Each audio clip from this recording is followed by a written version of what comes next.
Goeiedag. Good day, fellow South Africans and citizens of the world.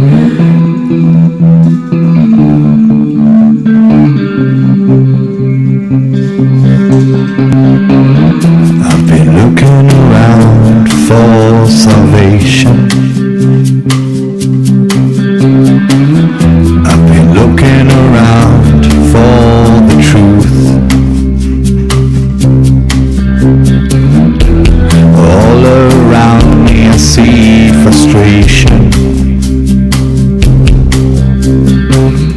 and I looked all over till I found you. I sit and listen to your stories, and you're telling me, please don't worry. Lot in this world you should know, and love in life is where you should go. If you're looking for somewhere to go, if you're looking for someone to know, if you're looking for someone to guide you, then love in life will guide you. I know that life. Goeiedag! Good day, fellow South Africans and citizens of the world.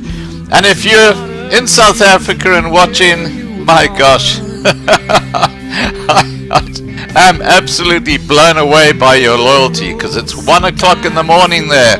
1 o'clock in the morning, and we got South Africans watching this little live stream. But it is going to be a really fascinating live stream. The Loving Life channel has been following Jason Bartlett's epic walk since early January this year. In fact, let me show you a short video he took not long after he embarked on his journey. Let me get that up for you.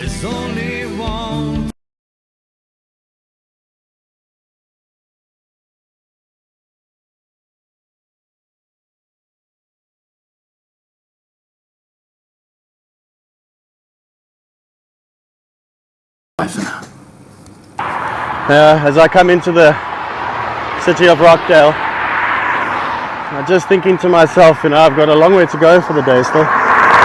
But I've been taken, my page has been dismantled and taken off Facebook 5 times. 5 times already. I've not said a word. I've only posted interviews about true facts and people that have been murdered, including my cousin who was attacked and shot through the head. And every time they take down my page, a little bit of joy gets just brewing in my heart, because you start realizing that the devil is very, very scared and his knees are quivering. And because my people are turning to God, that's why the rain is coming. They're going on their knees and they're praying for themselves, they're praying for their country, they're praying for me as I embark on this journey from Austin, Texas to the White House. And they're praying against the evil that's called the ANC, the terrorist, fascist, communist regime that is in charge of South Africa, who has torn our country apart. And when I get to the White House, myself and President Donald Trump are going to sit down and discuss solutions on how we can end the crisis and genocide in South Africa.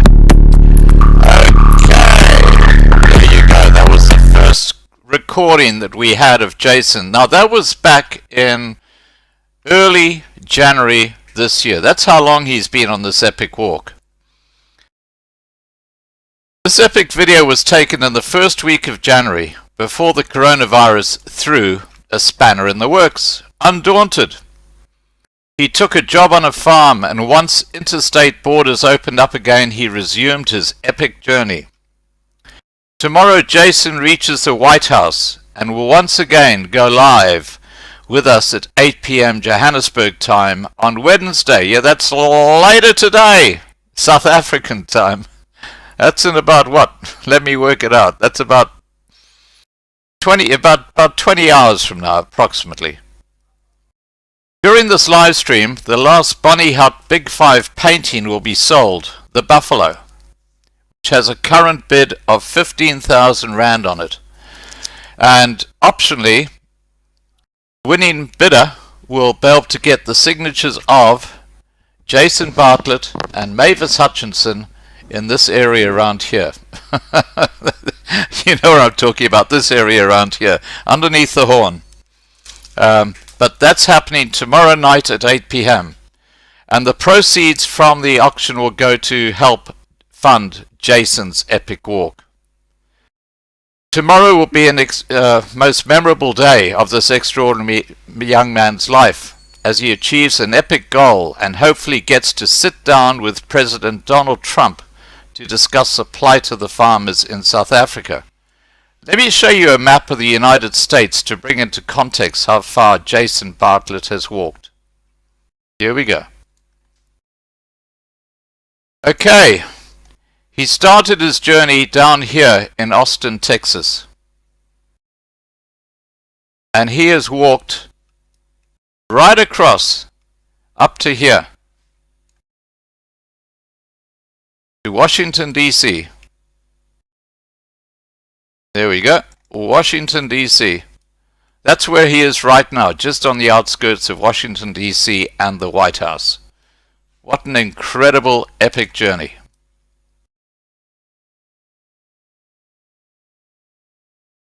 It is 9 a.m. Wednesday in Brisbane, Australia.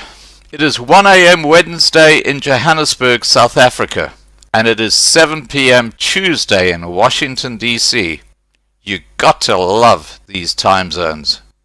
Okay, let me get Jason Bartlett on so we can have a bit of a chat about his huge day tomorrow. Give me a second, guys.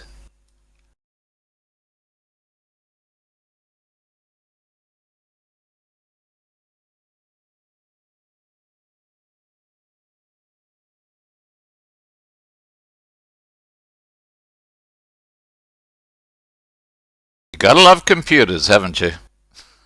Here we go.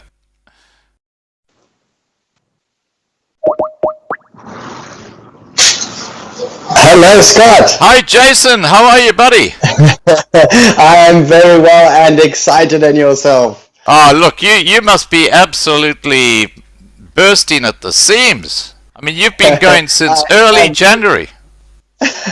Tell me about it, man. I think my legs and my body are extremely excited, and so am I, of course.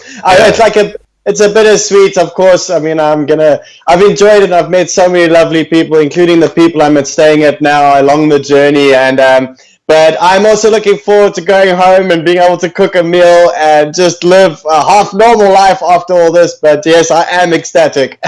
Well, you realize you're famous on my channel because every time I start a live stream, which is every night in Johannesburg, I've got my theme song and you feature as one of the images in my theme song. So you're very, very well known in South Africa, let me tell you that.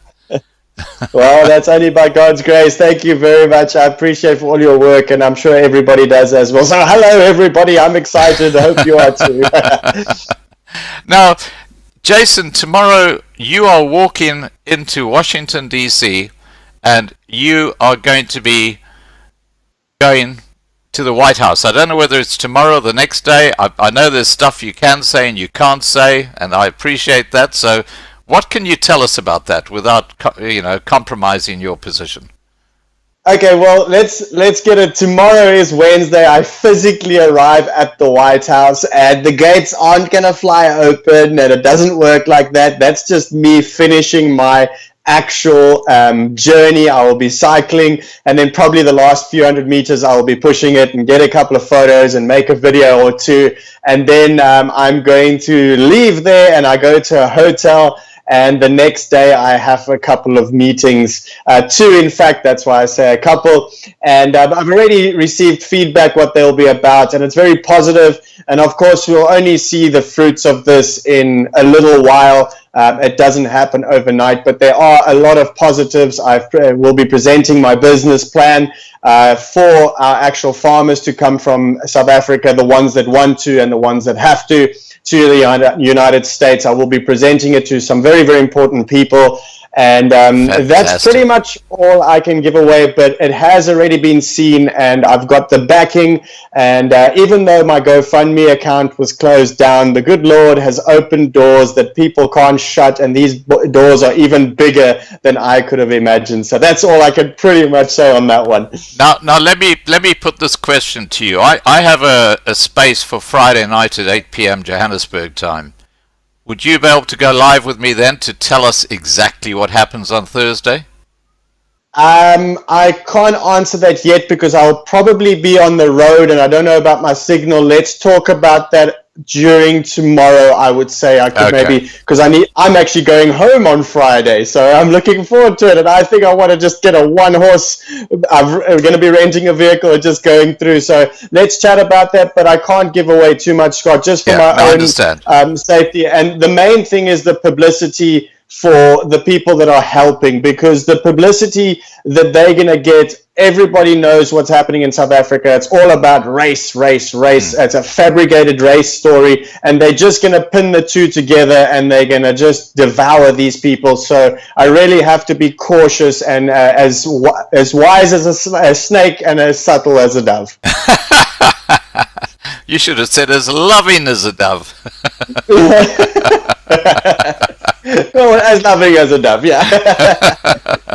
But I appreciate asking. I want to answer. Believe me, it takes. I mean, I'm a talker. I would love to just spread the news, but it's something that the fruits of the whole Buffalo Boer track and the Buffalo Boer walk will not be seen overnight, and I'm sure people can appreciate that. And there will be a lot of things going on still, but I'm not just going to disappear. I'm going to be around, and when I can and how I can, I will be telling a lot more. But regardless of the elections, you're still going to see a lot of me. There's a lot of stuff coming up that will be on my plate, and I will be sharing. Well, I hope you send me the videos via Skype, because I'll publish them. Of course I will, my friend. Fantastic. You've been good to me. I'll look after you. I've been totally engaged in what you're doing, and I think I know for the farmers in South Africa, you are a hero. I can tell you that because I speak to the farmers, and if you're able to achieve this plan that you're talking about, I think it's going to be a huge wake-up call for the ANC government when they get big commercial farmers leaving the country and saying, okay, help yourself. And of course then the food issue becomes a real dilemma for these little psychopaths who are running the country in South Africa. Yeah, that's so true. And it's the actual people that not the ANC won't suffer. The people under and the supporters of the ANC, they're going to suffer. The voters. The ones that are blinded. Yeah, the ones that have been purposely kept on this social communist structure of theirs and that they so promote are going to suffer. And just like Rhodesia, Zimbabwe it's going to be like that. And I don't wish that upon them, but I'm not blind, and neither are you. We can see what's going to happen. And, it's the will of God will happen, and South Africa has a long way to healing if it's going to be healed, but something needs to be done, and that's why I took it upon my shoulders to stand up, because they've demasculated our men and they've attacked our masculinity, and somebody needed to stand up, so I took it upon my shoulders. And if they see me as a hero, I can appreciate that, but I don't see myself as a hero. I just see a person that stands up and says, hey, I'm not afraid to say no. And if people want to attack me with hate and negativity, that's fine. I know who I believe in and who my God is and who I stand for and what I am. And I believe lots of them know that too, who I am and who I stand for. Yeah, well, I was about to say, you're a man of vision and a man of God, and you can't beat that. Well, if I've seen that way, then I admit I have achieved my goal. And as I said from the beginning, even if I had to get to the White House and nothing happens and I've helped one person in their life, then I have achieved more than most people will, because I know if one soul repents and turns to the Lord and becomes a Christian, that the angels will sing and glorify in heaven, and they are celebrating. So, and I know a lot of people have messaged me, and I've just told them, don't put your hope in me or President Donald Trump, put your hope in Christ, and let's march forward together. So thank you so much to everyone who has showed their support. But, well, let me put it this way. You are an inspiration. Now, let's move on to your trip. You've been on the road for 8 months. Tell me about it. I know. Now, what has been the highlight of your trip? I guess today is the highlight of your trip. But apart from today, what would you say when you look back has been a highlight of your trip? You know, it's very, very strange. My most recent highlight I can talk about this weekend has been phenomenal. I stayed with people that own a horse farm, and I also stayed with Amish people. So I've seen the best of both worlds, where there's multimillionaires and when people live with absolutely nothing. And I just learned the humility of having nothing really is just, it's so meaningful that you can just, with such a little, you can have so much faith and so much belief. So my personal best moment, man, it's a difficult one. There's really been a lot. There's been miracles. I've been in a little one-man tent while there's a storm. But, you know, the miracle that happened during the massive tornado during this trip, I remember in Nashville, we were just other side Nashville when the tornado hit and took out several buildings and killing people where we were. That was a highlight in a negative way, but the way that we survived it and went through a miracle happened there completely. We were meant. So we had a booked, because with the walk was different to the cycle. We would actually go and book a hotel or an Airbnb, because my support vehicle was driving behind me, which was my girlfriend, but I like to call it my support vehicle just to hide certain things. But she was traveling with me with all my animals that I had, and we booked a Airbnb, and the payment went through and everything like that. And then the Airbnb got hold of us and stated, hey, listen, you know, something's wrong, but, you know, we actually not booked, but now it's showing it's booked. And they didn't really know if the payment went through, but it was off my bank and blah, blah.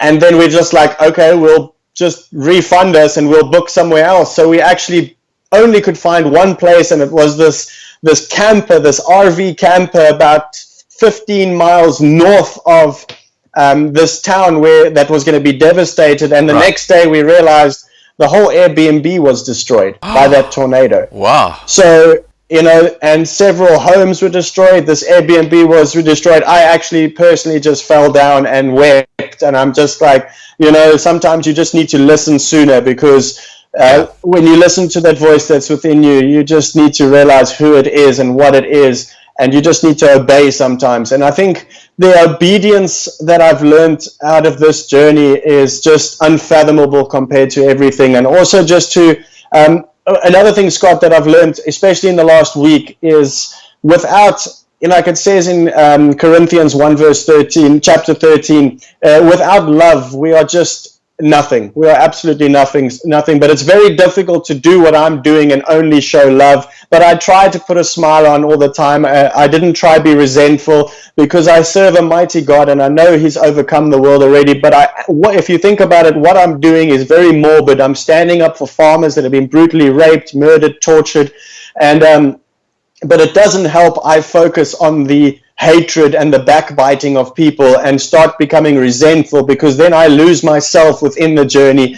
And like every good pilgrimage, I can honestly say I have learned a tremendous amount that will add to my character. Hopefully it will add to my cause, and it will just help a generation, and it will just help spark a few good men stand up. Because like Robert Burns says, for evil to prevail, all it takes is for good men to sit and do nothing. Right. Now, let's talk about the media. I take it now that you're right on the doorstep of Washington, D.C., you've been inundated with calls for media interviews and stuff like that. But if I can be so brash as to suggest that you would have not received a call from CNN, CNBC, MSNBC, the BBC, all these lefty little channels, but you might have had a call from Fox.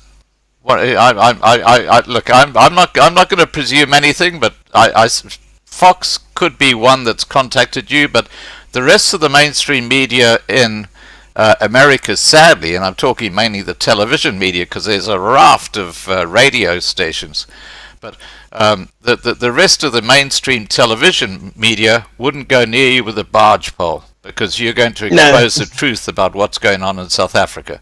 Am I correct in that simple assumption?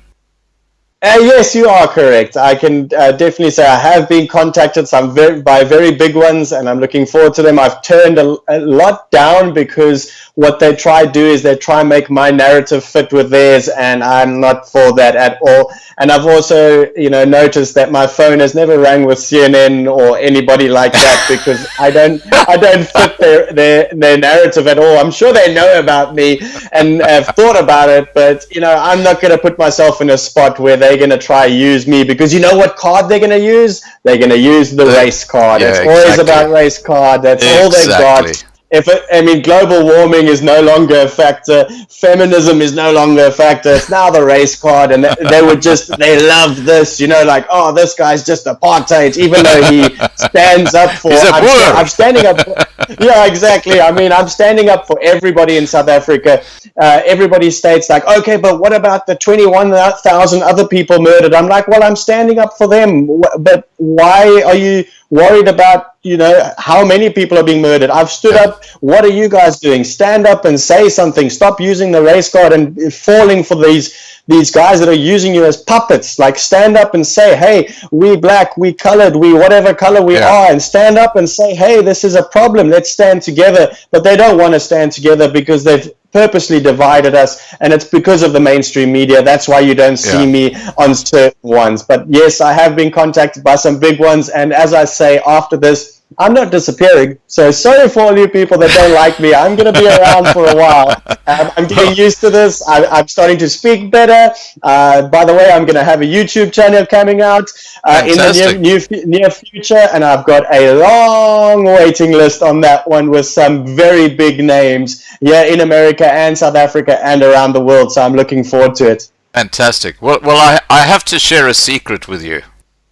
I've got a couple of YouTube channels, okay, and I often go into these live coverage of the Black Lives Matter protests, and of course this is by the libtards who've got the channel, and you see all these comments about Black Lives Matter, Black Lives Matter, Black Lives Matter, and if you want to cause a feeding frenzy, all you have to do, which is what I do, very innocently, I type all lives matter.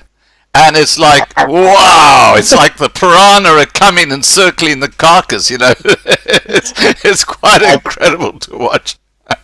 I can imagine. Hey, listen here. Talk about piranhas and being careful. Look at me. I'm cycling like this, and I'm gonna wear my mask for the first time on the journey, and it happens to be a Trump 2020 mask. I should have had it. It's on my bicycle, so I'm gonna be going through like this with a big flag at the back. I'm gonna stick out like a sore thumb. But hey, it happens, So if anything happens to me, then I'll be all over CNN because there's some propaganda and racist was attacked and he's wearing a Trump hat, so we're just going to make up a story about him. But so we hope nothing happens. Nothing will happen, mate. Yeah, I tell you what, you're in God's hands. You're in God's hands. You're going to get through, no problems at all. If someone tries something, they're going to have a strange accident on the way that they can't explain because God is watching over you, believe me. Now, okay, now getting back to your trip, tell me about the worst and the best memory. We've had the highlight of the trip, but tell me about the worst and the best memory. I know that a lot of people have tried to run you off the road and stuff like that. Well, just tell us about those sort of events. Okay, well, let's just go to one of them, and while I'm talking, I'm sure I'll think about some others. Yeah. Man, the second day, I just got outside of Austin, and this was during the walk, and someone threw a Coke bottle at me, and I actually told a Coke can. I told everybody that it missed me because I didn't want to tell them that it hit me and gave them some, some pleasure. But man, this thing caught me in the middle of the chest, and it was a full Coke bottle. This car coming this way and me walking this way. I collapsed and I went down, but I started laughing from the pain. So it wasn't the worst memory, but the worst memory was, I would say, is because I was embarrassed, man. I had the hat on and I was sopping wet, and I literally said, well, you know what? It gets no worse than this. And as soon as I said that, a truck came past and blew my hat off down to the bottom of a bridge. And as I was walking down to get this hat, I just all the way down. And I sat there and I'm just like, I'm not going to say anything about this, but there we go. I just gave it away. So, yeah, thanks for bringing that up, Scott. Thanks for pushing that out of me. But I'm trying to think now, oh man, that was, and then, personally on this walk, on this cycle part of the journey, was in New Johnstonville. Because what happened is just absolutely, I don't understand how it happened, because now you saw the tent that I was in. It's a little one-man tent with this much stuff, and then it's completely open. Right. And so I had it open, and I fell asleep because I'm tired after I did 47 miles a day. I won't forget it. And the wind picked up at exactly 12 o'clock at night, because I woke up. I'm like, oh gosh. So I got out. And I'm like, okay, this is because it's too hot to have the canopy on. So I put the canopy on, and I'm like, it's really warm in here. But anyway, so it belts down. But I didn't cover my bike properly and stuff like this. But anyway, this wind blows so badly that it actually makes my bike tumble with the trailer, destroying my my cell phone, one like this, the what I'm using right now, the earphones, my battery pack. All my clothes were wet. Everything was wet. Everything was dirty and filthy, and a lot of stuff got damaged. But I'll go into the positives of that now. But this $94 tent, right, this one-man tent that I'm literally this big in, went on its side. With you inside? With me inside. Pegs out, everything, and then I'm in the mattress is this thick.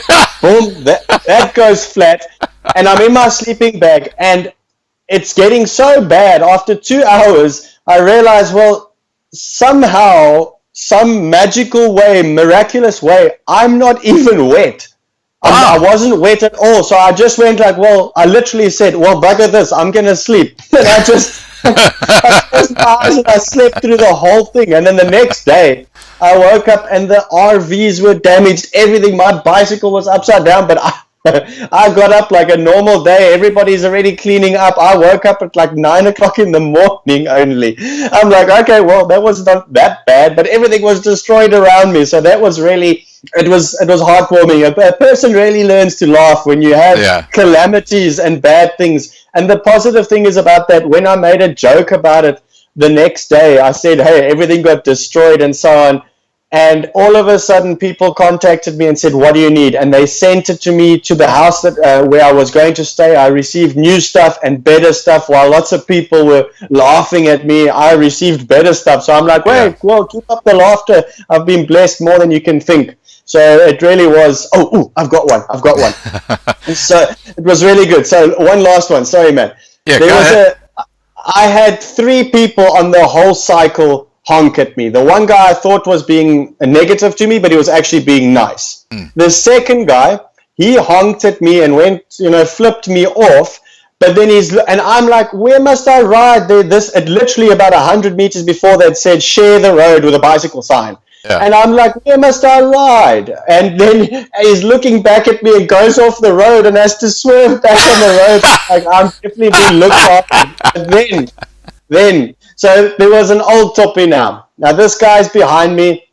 I can't remember what town it is, but I still told my girlfriend and had a good laugh about it. I sent her a voice note and said, this is hilarious. Hold on. So, and I feel sorry for laughing at this, but he was being a bit of an old fart, Yeah. So I'm in my lane. It's literally the bicycle lane. But now he wants to turn right on a red robot, which you're allowed to do. But if a car's in front of you, you can't do it. And I'm as long as a car with my trailer. So I'm standing there with my trailer. and he honks, and I'm like, I turn around, I was like, well, I can't really go anywhere there. I mean, what, you know? So he wants to rev past me, and he revs so much and gets his gear stuck. He was obviously a manual car, or he was handbrake, that he burnt out his whole gearbox, and he ended up having to be towed. He ended up having to be towed because me being me, I decided, well, you know what? I'm going to go to this little, it was a KFC, and I'm going to have KFC, and I'm going to watch the scenario. And his car got towed away. So those are the three people that gave me nonsense. So, you know, die laaste lag kry die lekkerste, né? As I said to you earlier, you know, God will look after you. That's what happens to people who try and take you on. No. I do believe that. I mean, I'm not strange or anything, but I really do believe that because I've seen it with my own eyes. And it really is just, man, the people that have looked after me and the people that have reached out to me have just been, it's been unbelievable. I've really been blessed. And that's why I say I've got stories for a long time. I try to start writing a book. I've written quite a lot, but I've got so much. I have to put more than a book. I'm going to have to get someone to actually do the writing because my hand gets too tired writing. So I'm going to have to make a plan. I'll reach out to people and just start talking and make them put pen to paper. Okay, now Viking Boers asked two questions and you just answered one of them. He said, I trust that Jason is keeping a diary of everything and will come to share it with all of us. So I guess that's going to happen with the book. And he also said, earlier you said you had these animals with you. He said, what animals did you have with you? Okay, so the three animals I had with me was a cat of about 5 to 6 months old that every time you opened a hotel door, he used to run out and, you know, after you're all stiff and crooked. And then I had 2 ferrets. You're going to have to Google what a ferret is. It's like a little bit of a ferret's like a rat. It's like a big rat, but it's it's not like a rat. No nonsense. It's not like a rat. it's more like a meerkat type of creature. It sleeps for 20 hours a day. But you know what? I will never regret doing that because when I got back after the walk and I was absolutely kaput. I mean, I used to seize up. My body used to seize up that I used to walk like this for hours, the whole evening. I used to finish like 8 o'clock at night. I could hardly climb into the vehicle. If people could have seen the pain that I had to go through with that, it was winter.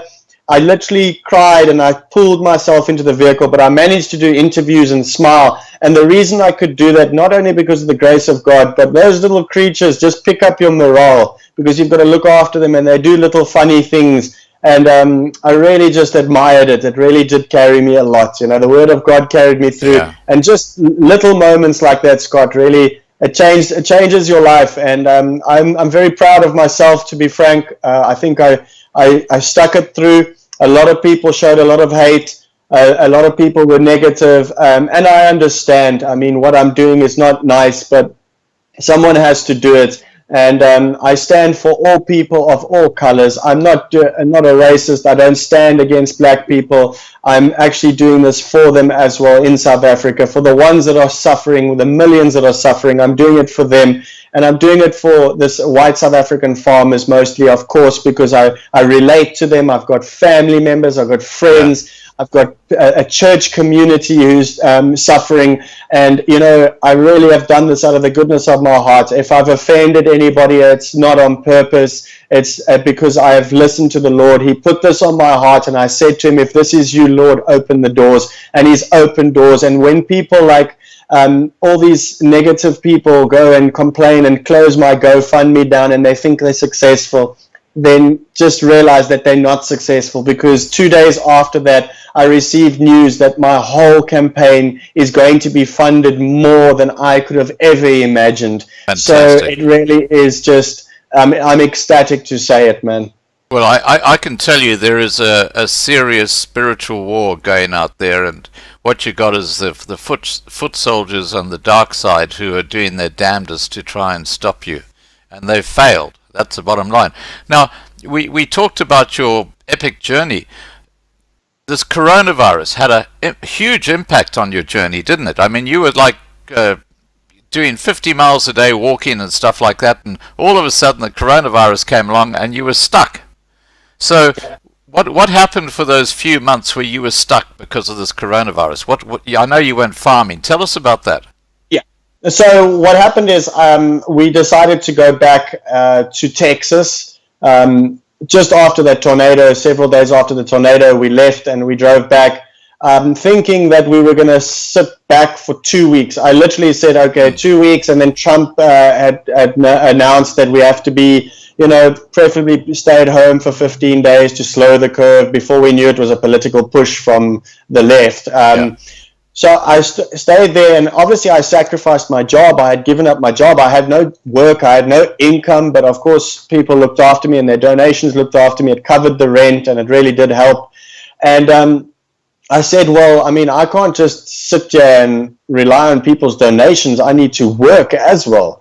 So I organized through a friend of mine, a very big Trump supporter, the Magruder family just offered me a job on the farm. They offered me a place to live, and we became friends, and I'm still working there currently. That's when I'm going back. On Monday, I have to go harvest, and I've got lots to do, and no time for rest, no time for playing. So they offered me a job, and I've been there. We've been planting. We've planted about 4,000 something acres of rice, soybean, and corn. And all the tractors have these big Trump flags on them, and the combines have Trump flags on them. Yeah. And I said to him, hey, man, I'm going to start working here, but I want you to know that, I'm going to disappear for 2 months. And he's like, yeah, don't worry, I've been following you the whole time. I love it. You've got my support. I'm like, oh, man. Well, so I wonder if he's really watching us now. He'll be watching. He won't be watching it live because he's in the combine right now. I know that. Right. But I send all my videos to him, and I really do thank him and his family. It's been a blessing to work for them, and they've carried us through a time where we needed friends and we needed people to look after us. And the loving hand of Christ has just opened, and we've been blessed in abundance because, first of all, you notice we raised quite a lot of money. But how much do you think that walk cost? First of all, the walk cost me about $15,000 out of my own pocket because I sacrificed everything. And I would do it again. I'm not complaining. I'd do it again. I return now with nothing in my pocket, but I do return with a lot of joy, and I return with a lot of good pride, not a negative pride. And I know that I've helped certain people come closer to Christ out of the will of God, but just because I was obedient, just because I listened. So my message to people is listen to what's on your heart. Know your Bible, because you shouldn't be manipulated with the Word of God. If you are a Christian, don't let people that aren't Christians come and manipulate you. And it's time to stand up. There's no such thing as toxic masculinity. It's time to stand up to be men. And it's time for the women to stand up and be women and be proud of who you are and who you've been created as. Right. And actually there's a relevant question here which says, please ask Jason if he is listening to gospel music while he is walking. Indeed I do. Every single day. Every day, first of all, I listen to a gentleman named Alistair Begg. He's a Scottish gentleman. He has Truth for Life ministries, and his name is Alistair Begg. I get a lot of wisdom from his words. He's absolutely incredible. I really, really highly recommend him. I don't work for him, so don't worry. But go and download his app. If it's not in South Africa, go onto YouTube and type in Alistair Begg, and you will notice you will grow in such wisdom. And then I listen to a lot of gospel music. And yes, I do. I really do. And then when I get to the end and I'm really not feeling so lekker and I get tired and stuff, then I put a little bit of Steve Hofmeyer on just to give me an extra drive, because I know he's willing to stand up for people as well. Yeah. Now, that cap that you got on your head, is that the one that went into the gully when that truck went past you? Yep. Now, yes, it's faded and it's walked 1,000 miles. You know what you got to do when you go to the White House on Thursday? You've got to ask them if they can get Donald Trump to sign the piece that sticks out over your eyes. Wouldn't that be amazing? Yeah, that piece there, yeah. Get Donald Trump to sign it. No, I've got lots up my sleeve still. There's still a lot coming. Don't worry, that's why I said just watch this space. There's one of the days when I can talk about certain stuff, I'll talk about certain stuff, but just watch this space, all I can say, I totally get it. Now, tomorrow night, Okay, this is tomorrow night your time, but it's actually tonight Johannesburg time, because I've got about 70 people from South Africa watching right now, so they're the late night owls. Wow. So it's about 1:40 in the morning in South Africa, but 8 Go p.m. to bed. 8 p.m. tonight we'll be going live again after you get to Washington, and that's 2 p.m. your time in Washington. Yes. Yeah. Yes. And That's correct. if you can send me any videos in the meantime, because what I'll do is I will sort of incorporate that into the live stream. Now I don't want to keep you too long. We've been going for about 40 minutes, and we got another question here from Wolfie. She says, please ask Jason what it was like living with an Amish community, and what did he do while there? Okay, so living with an Amish community is probably one of the highlights of my entire trip. I learned more wisdom from them in the 3 days that I was there than I've learned from 90% of people. They live with no electricity, they live with no cell phones, no perversions. They live with no perversions, and it's a family of 5, and it was absolutely incredible. I helped them cut hay. Luckily they can't, debunk my situation, because I can say anything. They're not going to watch this. So, but they had 2 horses, and they were cutting hay with a side cutter, and I helped them with that. And I asked them if I could take photos and some videos, and they actually let me, just because they knew who I was, and not who I was, but from within they knew who I am. And it was godly. It was such a wisdom-filled journey that I hardly wanted to leave, because they milk their own cows, they live with no electricity, and they showed me and told me about the fruits of not having social media and a cell phone, the fruits of not having electricity, and the fruits of a nuclear family being a nuclear family, the man being at home, the same as the wife being at home. The children were so beautiful towards their parents. They don't go to school, they get homeschooled until 14 years old, and then they work on the farm. And I can tell you the perfection within the family was just stunning. It was like living in a Bible time almost, as much as we can imagine it. It was unbelievable, and I cherish it. And now I've officially got a pen pal, because if I don't write them with a pen, they've got no other way to contact me. So I can't wait to have reunite with them one day and just learn more. I absolutely loved it, man. It was really incredible. Fantastic. Well, look, mate, I know you've got a big day tomorrow, and I don't want to keep you up. It's about 7:45 your time, in the evening in Washington. All the best. Have a great day tomorrow. I think it's going to have its highs and lows, but I think the overriding high will be when you see the White House in front of you, and you start cycling past that. And I look forward to getting your videos, and I look forward to chatting to you at 8 p.m. tomorrow night. Well, okay, Johannesburg. If you're in South Africa, it's tonight 8 p.m. Yes, that's correct. Yeah, but if you're in Australia, it's 4 o'clock in the morning tomorrow morning. You gotta love time zones. Good luck, Scott. Okay, buddy. Gotta love time zones. Thank you very much, and God bless everyone. Thank you for watching, and just God be with all of you, and just keep me in your prayers tomorrow. It's going to be an awesome day. Fantastic, and we will pray for you, and we will have you in our hearts, and just keep up the fantastic work, and I'll catch up with you tomorrow night, Johannesburg time. Perfect. Okay, thanks, mate. God. Bye. Take care. Bye. Bye for now, everybody. And don't forget, 8 p.m. tonight, we're going to have Jason on, and we're also going to be doing the final auction for the Buffalo Bartlett painting. And Jason, straight from you, you're going to be signing it with Mavis Hutchinson in this area over here, if the winning bidder so requests. Is that right? Yes, that's correct. Okay. Happy to do it. Fantastic. All right, this painting's going to be going around the world, I think. Send it. I'm waiting for it. I'll be at home for a while. All right, Looking buddy. forward to it. It's been an absolute pleasure talking to you again, and we'll catch up tonight. Johannesburg.